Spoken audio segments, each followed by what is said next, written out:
The Wild One, Legends of Altheodore, Chapter 8, Pockets. Sorrel did not sleep at all that night. He could care less about healthy rest, and he had no time for dealing with nightmares. He explored the area surrounding Rouene's cottage before finally deciding that his tree was the best place to disguise his safe place. As a test, he found a hill a ways away from anything that looked lived in or important, and tried shaping a cave into it with magic.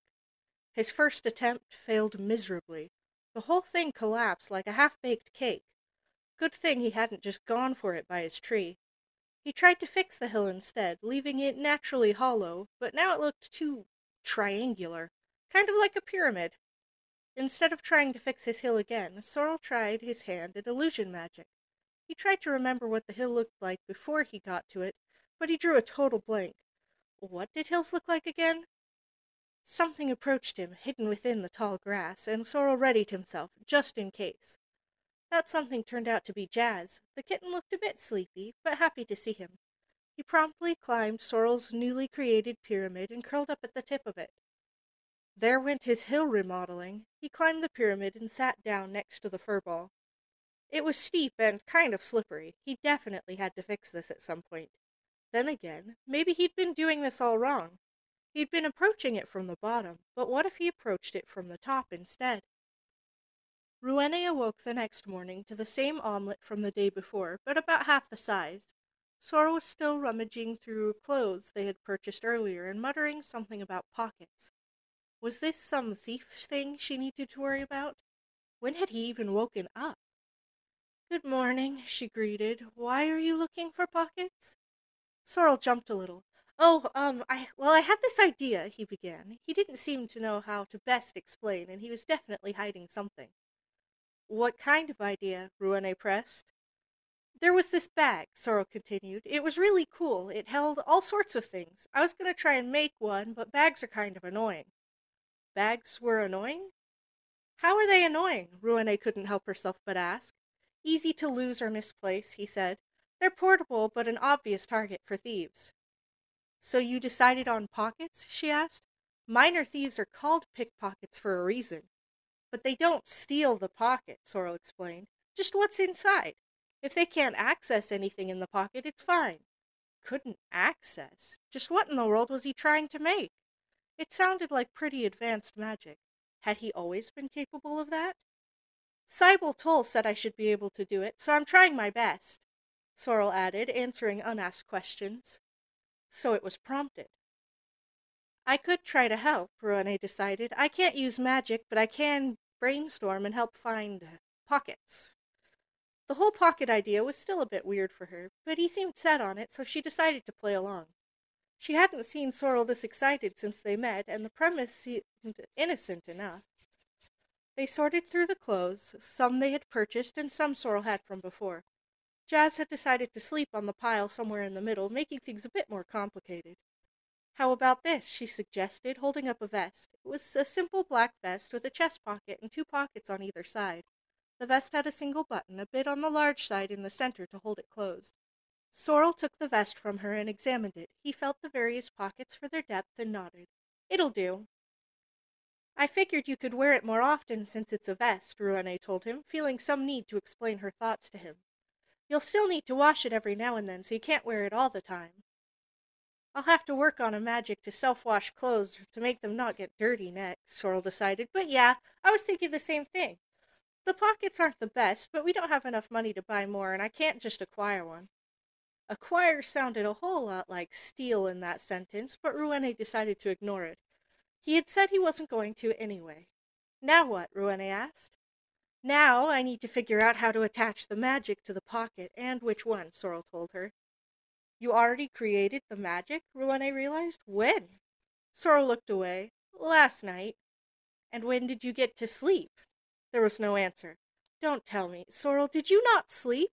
"I don't feel tired," Sorrel defended. To be honest, he didn't look tired either. It was hard to believe he'd stayed up the whole night, especially if he'd spent that time using magic. Wasn't magic supposed to be draining? Sorrel wandered over to the kitchen as she thought about this and started poking around before grabbing something to munch on. Their cupboards looked oddly bare. She couldn't complain since Sorrel had earned all the money to purchase those things, but did he always eat this much? Hold on, where had he even gotten those mushrooms from? He took a large bite of a warty purple cap before she could say a word. He seemed fine. And then he got right back to his experiments. Rouene left him to it after a while and decided to report his odd behavior to her benefactor just in case. So he has been enchanting pockets and eating mushrooms, Densooth repeated in a rough summary of events. He likely developed some sort of poison immunity, surviving on his own. As for the pockets, watch how it turns out. If he succeeds, be sure to encourage him. Magic creation is exactly the path we want him to follow. Right, Rouene agreed. Creating magic sounded like something far above what Rouene had imagined would come of this. Sorrel had mentioned creating magic too, though. Suddenly, she heard the joyful shout from the other room. She turned the communication off just in time for Sorrel to throw her door open. "I did it!" he exclaimed, proudly presenting her with the vest. "I can put things in and take them out, but the pockets seem empty, right? You try it." Rouene carefully took the vest and reached into the pocket. It felt every bit like an ordinary pocket. She looked up at Sorrel, confused, but he just looked smug. "The security works, too! I made it so I'm the only one who can access it. Cool, right?" he bragged. "It sounds complicated," Rouene told him. "But could you maybe make it so I could access it, too? For emergencies." Sorrel paused and deliberated.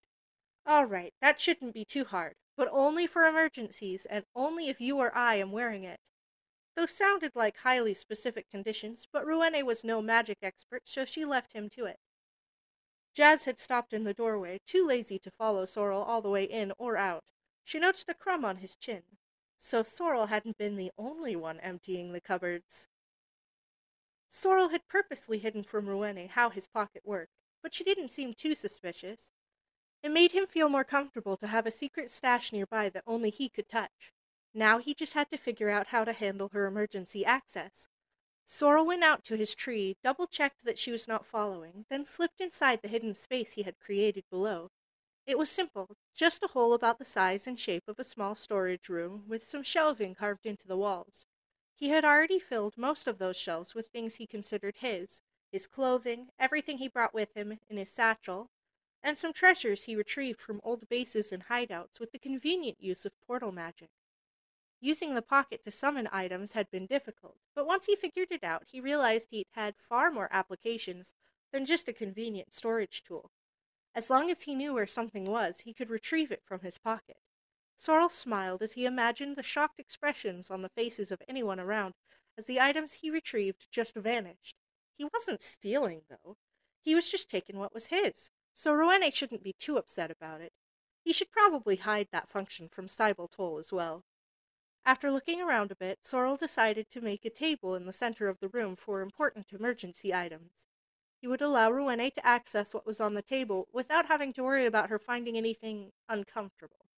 It would also be easier for her to activate the mental part of the magic if she only had access to a smaller space. After setting up the magic, Sorrel poked around to see if he had anything to fill the table. He scrounged up some meager medical supplies, some emergency rations he had stashed. Unfortunately, those emergency rations were those hard biscuits and jerky Rouene had before he arrived. He hadn't had the heart to throw away food, even an abomination of food, out. Sorrel couldn't think of any emergency supplies other than food or medicine, so he placed a small pile of money to make a nice triangle on the table. That would do. Now all he had left was to teach Rouene how to use the pocket.